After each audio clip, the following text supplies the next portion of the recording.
Chào mừng các bạn đã đến với kênh của tụi mình. Chúc các bạn có những giây phút xem video thật thoải mái. Hôm nay tụi mình sẽ đưa cả nhà đi tham quan một vòng Sài Gòn bằng xe buýt 2 tầng. Thì mỗi kỳ tụi mình đi tham quan Sài Gòn bằng chiếc xe gắn máy, nhưng mà lần này thì lại là một cái cảm giác nó mới lạ hơn, nó phấn khích hơn, là đi tham quan Sài Gòn bằng xe buýt 2 tầng. Thời gian hoạt động là từ 9 giờ sáng tới 11 giờ đêm, từ thứ Hai đến Chủ nhật, với tần suất là 30 phút trên một chuyến.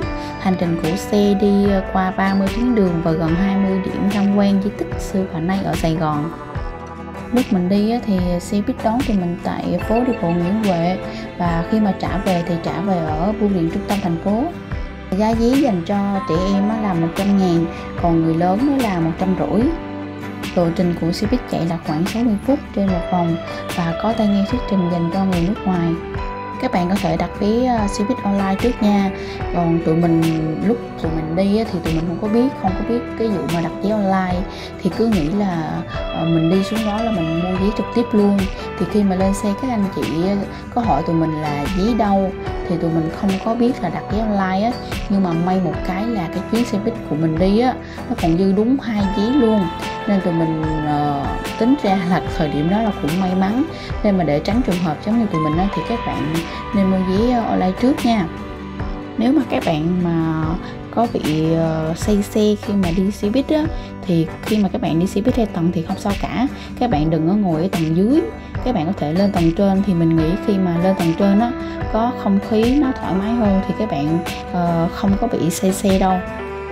Xe buýt chở mình qua rất là nhiều tuyến đường, qua rất là nhiều địa điểm nổi tiếng ở Sài Gòn như là Dinh Độc Lập nè, nhà thờ Đức Bà, chợ Bến Thành, Sở Thú, rất là nhiều địa điểm luôn á. Xe buýt chạy khá là chậm để các bạn có thể ngắm cảnh được rõ hơn, nên nếu mà các bạn nào mà có bị say xe khi mà đi xe buýt thông thường thì các bạn cũng có thể đi xe buýt 2 tầng này, thì mình nghĩ các bạn cũng không có bị say xe đâu. Bên tay phải là bưu điện nè. Gì ta? Đúng rồi, bưu điện Sài Gòn. Lúc mà sinh viên mình đã từng đi xe buýt đi học rồi, và cái cảm giác nó không có được thoải mái lắm á, nó cứ dừng thắng liên tục á, nên mình cảm giác mình rất là khó chịu, nó giống như là bị say xe luôn á. Nhưng mà lúc đó không đi xe buýt thì mình không có còn một phương tiện nào khác để đi học cả, nên buộc mình phải đi xe buýt. Nên nếu mà bạn nào có đi xe buýt mà say xe á, thì các bạn cũng đừng có sợ nha, tại vì xe buýt 2 tầng á, các bạn có thể lên cái tầng trên, các bạn đừng có ngồi tầng dưới. Tầng dưới tuy là nó có máy lạnh nó mát, nhưng mà mình lên tầng trên á, thì nó thoải mái hơn, tại vì bản thân mình thích kiểu không gian mở nè, được hít gió trời. Thì các bạn biết rồi đó, ở Sài Gòn mà tầm 5-6 giờ á, thì nó kẹt xe dữ lắm, nhưng mà mình vẫn thích ngồi tầng trên. Tầng dưới thì nó mát mẻ thiệt á, nhưng mà cái tầm nhìn của mình nó rất là hạn hẹp. Khi mà lên tầng trên rồi thì vừa được ngắm cảnh ha, rồi cái cảm giác nó đã lắm. Năm 2007 là mình mới bắt đầu vào Sài Gòn để đi học. Thì cái địa điểm đầu tiên mà mình ở đó là đường Lê Hồng Phong.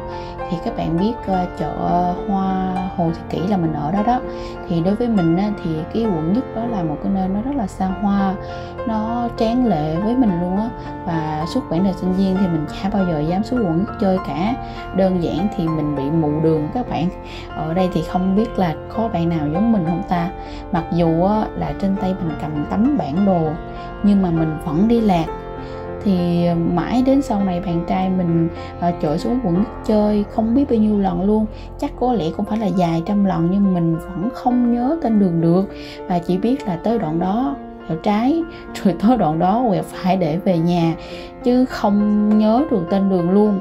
Thì dường như là hình như trong não của mình nó không có thể nào nó dung nạp được cái tên đường hay sao á, nên tới thời điểm bây giờ luôn là mình không có nhớ được rõ cái tên đường ở quận nhất. Mình có một kỷ niệm đáng nhớ trong đời, để lý do làm sao mà mình không có dám đi xuống quận nhất á. Thì lúc mới đầu vô học á, thì mình đi bằng xe buýt. Thì sau đó khoảng vài tháng sau thì nhà mình gửi chiếc xe đạp của mình vào.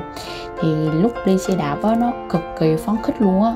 Thì mình cứ đạp cái mình ngắm đường ngắm xá, tại nó đẹp lắm. Đối với mình, một cái người mà một cái đứa nhỏ mà ở ngoài quê mình thì rất là nghèo, và khi mà bước vào Sài Gòn á, nó có gì đó nó rất là thu hút ha, nó rực rỡ lắm. Thì mình cứ đạp hoài thì lo ngắm cảnh không biết kiểu gì, thì mình bắt đầu mình đi lạc.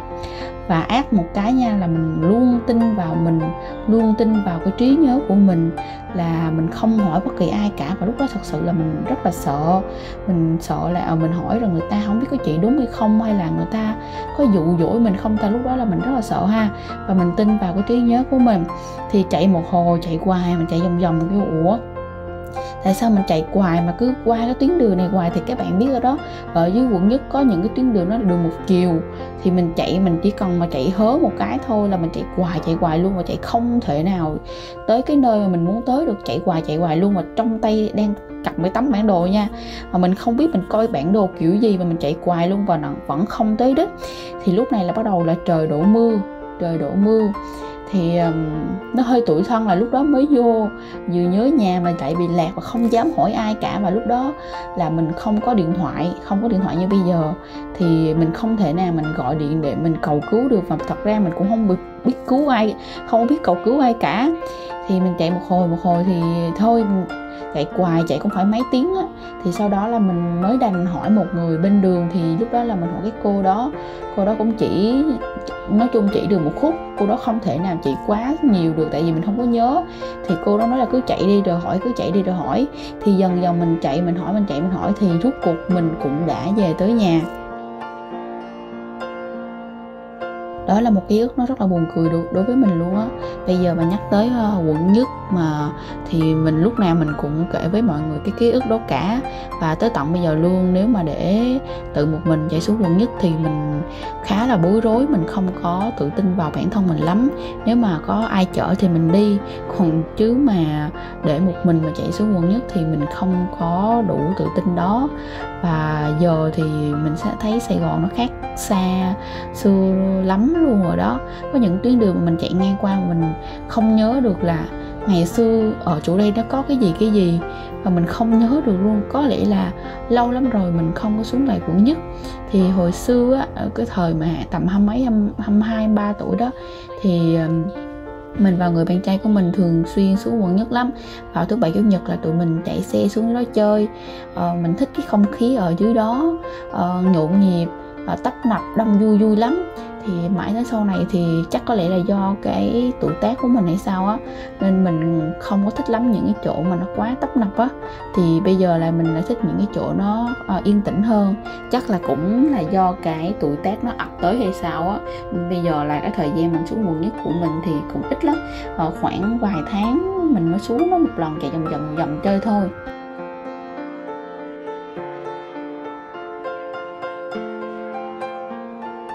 Đi tới đâu thì mình ngắm cảnh tới đó, mình phấn khích tới đó. Và mình nói với người bạn trai của mình đó là anh ơi, đẹp quá anh ơi, thành phố lên đèn đúng đẹp luôn. Mà cảm giác nó đẹp theo kiểu gì mình không biết được luôn á. Tại vì mình cũng chạy xe máy vòng đi dạo quận Nhất, nhưng mà cái cảm giác nó không có tuyệt bằng cái cảm giác khi mà ngồi trên xe buýt đâu. Nó đẹp kiểu gì, nó lạ lùng lắm, nó đẹp lắm. Tại vì mình thấy thành phố ban ngày và thành phố ban đêm nó khá là khác nhau á. Thì ban đêm nó có cái vẻ đẹp của ban đêm, và ban ngày nó có vẻ đẹp của ban ngày. Và khi mà mình ngồi trên xe buýt 2 tầng thì cái cảm giác của mình lúc đó nó rất là đẹp.